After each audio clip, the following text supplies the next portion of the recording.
If I asked you the question, what is man's greatest invention?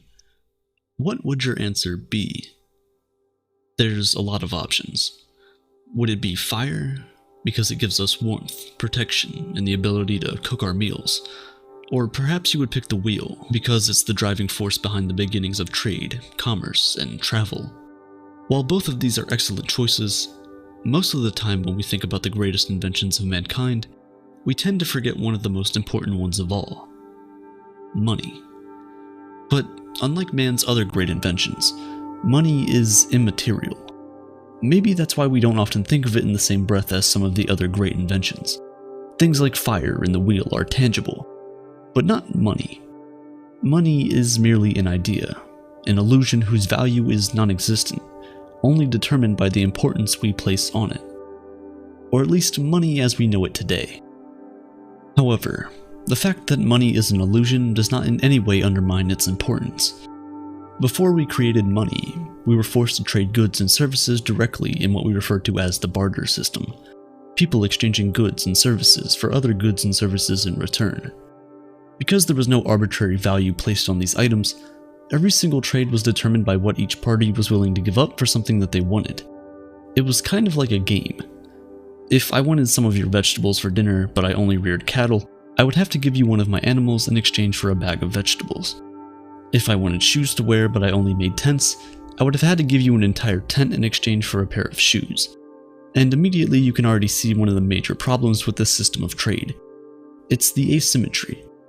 As a tent maker, there's no way I wouldn't feel cheated having to exchange an entire living space for simple footwear.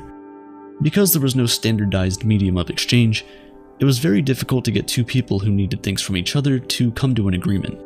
Having to wait until a double coincidence of once where two people need the exact opposite thing at the same time was also very difficult and inefficient. And that wasn't all. You see, our money is not only a medium of exchange, it's also considered a store of value. And before the invention of money, some people could never store their wealth for no fault of their own.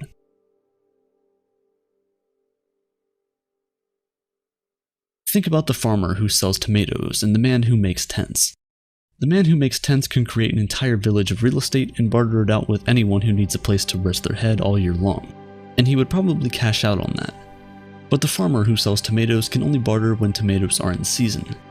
And because tomatoes are perishable goods, he cannot keep them for a long period of time. So, although he would be putting in the same effort into his business as the tent maker, there's absolutely no way for him to remain wealthy all year long. There's also the problem of having something that only very few people want. Nowadays, when starting a business, you're often told to find a niche, a small group of people who are very interested in what you have to offer. Before money was a thing, that advice would have you left with nothing worth bartering. The people who had the most were those who owned things that everyone wanted. Things like weapons, animal skin, and salt. But then since everyone knew that everyone wanted these things, they started buying them even if they didn't need them at the time, just so they could trade with them later. And so commodity money became a thing. People would exchange goods and services for the most common items, like salt or weapons, and just use that to trade for what they want from someone else. From salt and weapons to tiny collectibles like shells and beads, humanity had found a better way to trade and transact. Instead of exchanging goods and services for goods and services you may not need at the time, you can exchange your goods and services for arbitrary objects to act as placeholders of value, an IOU, or IOU. After that, you can use these placeholders to get goods and services you actually want from someone else. The idea was brilliant, so brilliant that the entire world slowly moved away from the barter system to the money trading system. But there was still one problem with this medium of exchange. You see, for money to be worth anything, it needs to be scarce. The more available something is, the lesser its implied value. That's basic economics. If everyone can get their hands on something, it can't be worth that much, right? So things like sand or shells that you could easily pick up on any beach weren't really a good measure of value. As a result, around the year 770 BC, the first metal coins were created in China. As a sort of homage, the Chinese made miniature versions of the tools that were once regarded as currency. They made the coins circular so that it was easy to reach into your pocket and take them out without hurting your fingers. Then they cast the coins in bronze. This was it. Money was finally worth something. You couldn't just go to a beach somewhere and pick up bronze. It was scarce. It had value. At this time, money wasn't yet an illusion. The value of a coin was determined by the value of the metal the coin was made out of. If you had a coin that was made from 1 gram of gold, it was worth 1 gram of gold. You could easily measure it and see for yourself that it is, in fact, 1 gram of gold. However, kings and rulers quickly discovered the power of money. They realized that the more of these tiny precious metals you had, the more power you could control. And so in 600 BC, Alyattes, king of Lydia, created the first official money mint. He created the coins using a mix of silver and gold, and stamped an image on the coin to act as denominations. Now people could easily tell the value of the piece of metal they were holding simply by looking at the picture on its face. But the kings of the world wanted more money, and precious metals were too expensive. To produce more money, they started slimming down the coins, then mixing the more expensive metals with cheaper metals. Soon, all the coins in circulation were worth less than what the image on their face said they were worth, and so the illusion of money was born. The value of the coin was no longer determined by the value of the metal. The value of the coin was now simply what the rulers in the bank said it was. So 1 British pound sterling represented 1 pound of sterling silver. However, when international trade became a thing, people realized that metal coins were too heavy to lug around, and so kings around the world started issuing IOU certificates for long-distance trading. Because these pieces of paper were stamped by the king, people trusted its value and believed that they could use it to get back whatever it was worth in coins, and that was true for the time being. As more of these IOU certificates flooded the market, people needed coins less and less, until finally, the paper was worth what we believed it was worth, even if we no longer exchanged it for physical pieces of gold and silver. From ancient kings to modern-day governments and central banks, money has remained an illusion, a mere representation whose value is determined by the importance people place on it. The most valuable banknote in circulation today is the 10,000 Singapore dollars note.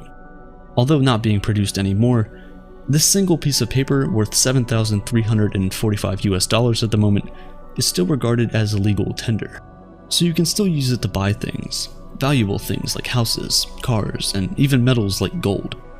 The banknote itself costs less than 20 cents to produce, but the illusion of the fiat currency system means it's as valuable as 120 grams of gold.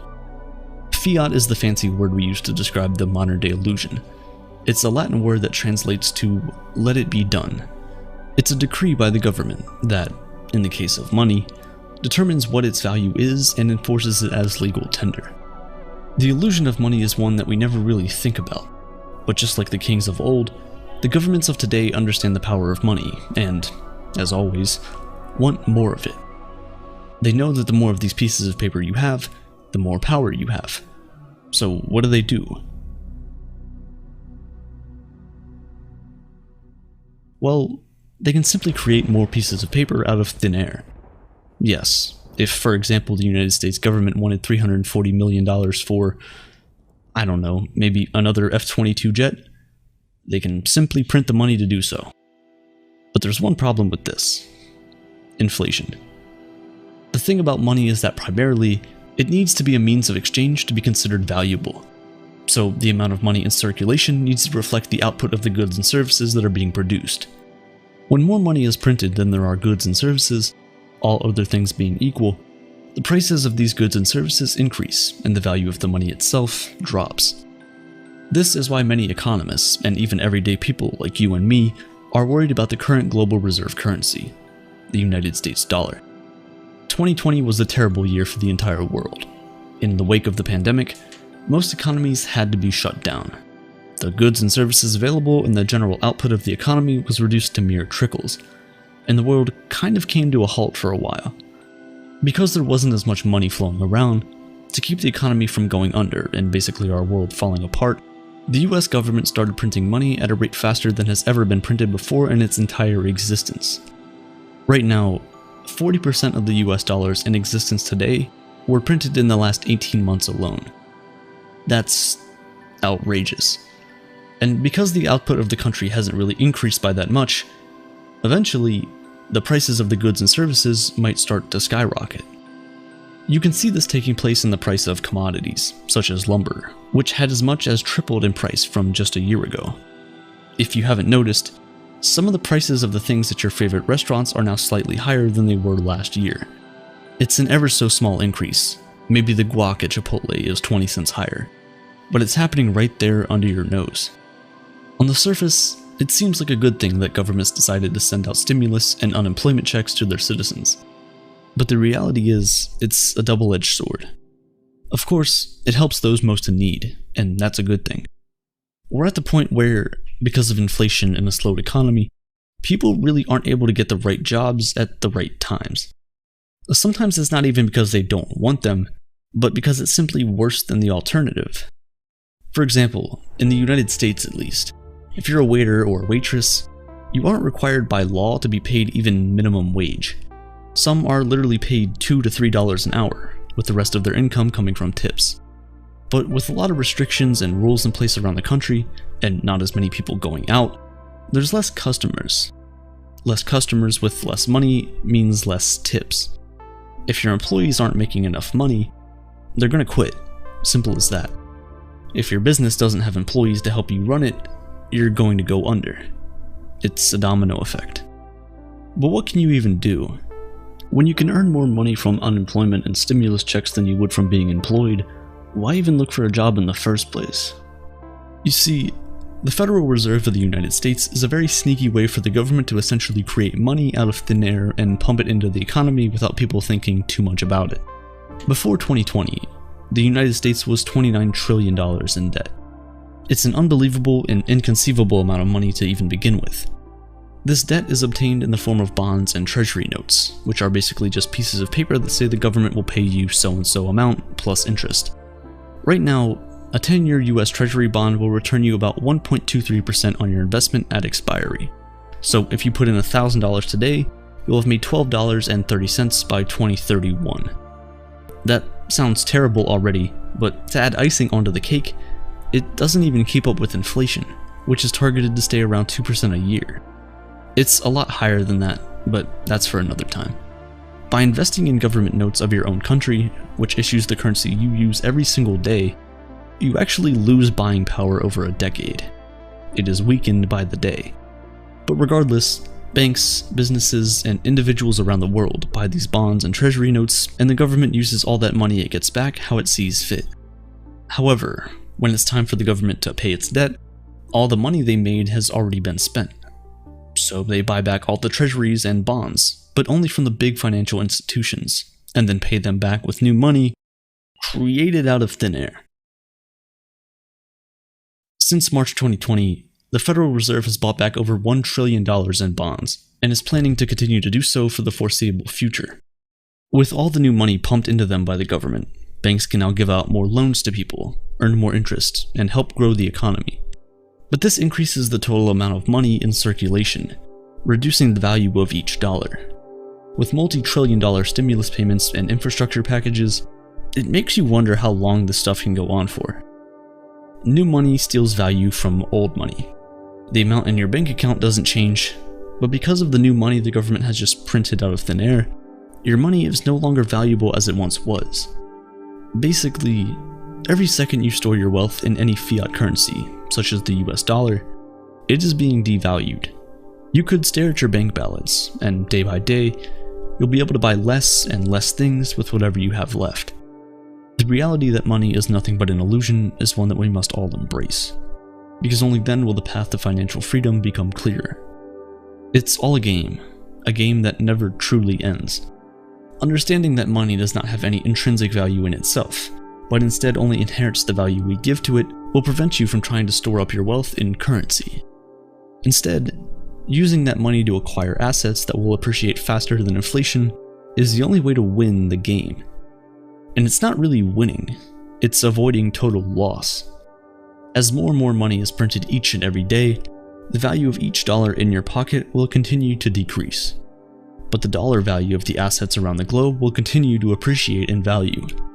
But it's all a mirage, it's smoke and mirrors. A stock market that is literally in up-only mode may make it seem like it's all okay. But it isn't.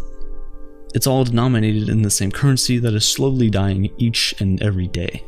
For example, if you were to denominate the Dow Jones, which is just a performance measurement of 30 large United States companies, in terms of gold instead of USD, you'll see that we're basically at the same place we were in 1997. Smoke and mirrors. But what's the end goal of all of this? With fiat and an unlimited supply of money, will the value of each currency just continue to decrease until the end of time?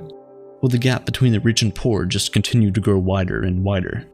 Or are we finally going to fix a problem as old as man itself, and stop placing our financial success in the hands of those who are destroying it day by day? Only time will tell. But just know, there is a way out.